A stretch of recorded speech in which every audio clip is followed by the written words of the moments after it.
GST సంస్కరణలు దేశంలో కొనుగోళ్ల సునామీని సృష్టిస్తుందని కేంద్ర ప్రభుత్వం చెబుతోంది.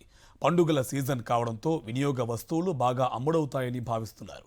కార్ల నుంచి అపార్ట్మెంట్స్ వరకు అన్ని రకాలైన జీఎస్టీ తగ్గింపు ప్రభావం కనిపిస్తుంది. స్టీల్, సిమెంట్ ధరలతో పాటు ప్లాట్లపై కూడా పన్ను మినహాయింపు ఇవ్వడం వల్ల రియల్ ఇన్ఫ్రా వ్యాపారం పుంజుకుంటుందని ఆశిస్తున్నారు. కేంద్ర ప్రభుత్వం కొత్తగా అమలు చేస్తున్న జీఎస్టీ సంస్కరణలపై దేశవ్యాప్తంగా అన్ని వర్గాల్లోనూ ఆసక్తి రేకెత్తిస్తోంది.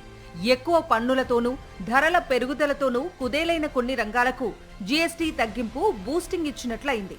తెలంగాణలో స్తబ్దుగా ఉన్న రియల్ ఎస్టేట్పై నూతన జీఎస్టీ సానుకూల ప్రభావం చూపే అవకాశాలు కనిపిస్తున్నాయి.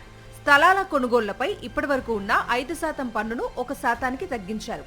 దీనివల్ల రియల్ వ్యాపారం పుంజుకుంటుందని భావిస్తున్నారు. భూముల క్రయ విక్రయాలపైనే కాకుండా అపార్ట్మెంట్ ఫ్లాట్ల కొనుగోలుపైన జీఎస్టీ తగ్గింపు సానుకూల ప్రభావం చూపనుంది. రిజిస్ట్రేషన్ విలువ 45 లక్షల రూపాయలలోపు ఉన్న అపార్ట్మెంట్ ఫ్లాట్స్ కు జీఎస్టీ మినహాయింపు ఇవ్వటం పట్ల ఇన్ఫ్రా రంగంపై ఆధారపడిన వారు హర్షం వ్యక్తం చేస్తున్నారు. సిమెంట్, స్టీల్ ధరలు తగ్గటం వల్ల నిర్మాణ ఖర్చు తగ్గుతుందని, అదేవిధంగా పన్ను మినహాయింపుతో కూడా ఫ్లాట్స్ ధరలు తగ్గి ఇన్ఫ్రా రంగానికి మేలు జరుగుతుందని చెబుతున్నారు.